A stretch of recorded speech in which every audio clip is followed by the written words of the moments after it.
वाचलं मी ते, पण खरं म्हणजे ह्या जिल्ह्यातले किंवा महाराष्ट्र राज्यातले जे लोक आहेत, जागृत नागरिक आहेत, ते केसरकरांचं म्हणजे नारायण राणे पालकमंत्री असताना ज्या पद्धतीने केसरकरांना DPCच्या मीटिंगवरून हाकलून लावलं होतं, हाकलून गेलेले नव्हते, हाकलून लावलं होतं. आणि त्यानंतरसुद्धा आमच्याकडे ड्रायव्हरची नोकरी आहे आणि त्या ड्रायव्हरची नोकरी करायला या असं उपहासात्मक शब्दामध्ये निलेश राणे यांनी केसरकरांची केलेली टिंगल टवाळी हे केसरकर विसरू शकतात, कारण त्यांना फक्त आपली प्रत्येक वेळेला खुर्ची टिकवायची असते.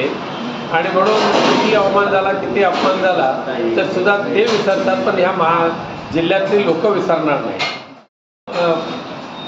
वाचलं मी ते, पण खरं म्हणजे ह्या जिल्ह्यातले किंवा महाराष्ट्र राज्यातले जे लोक आहेत, जागृत नागरिक आहेत, ते केसरकरांचं म्हणजे नारायण राणे पालकमंत्री असताना ज्या पद्धतीने केसरकरांना DPCच्या मीटिंगवरून हाकलून लावलं होतं, हाकलून गेलेले नव्हते, हाकलून लावलं होतं. आणि त्यानंतरसुद्धा आमच्याकडे ड्रायव्हरची नोकरी आहे आणि त्या ड्रायव्हरची नोकरी करायला या असं उपहासात्मक शब्दामध्ये निलेश राणे यांनी केसरकरांची केलेली टिंगल टवाळी हे केसरकर विसरू शकतात, कारण त्यांना फक्त आपली प्रत्येक वेळेला खुर्ची टिकवायची असते.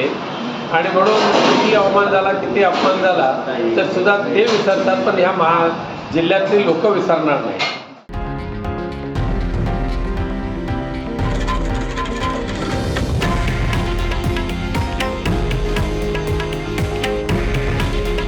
हे आहे देशातील नंबर 1 न्यूज नेटवर्क आणि आपण पाहत आहात TV9 मराठी.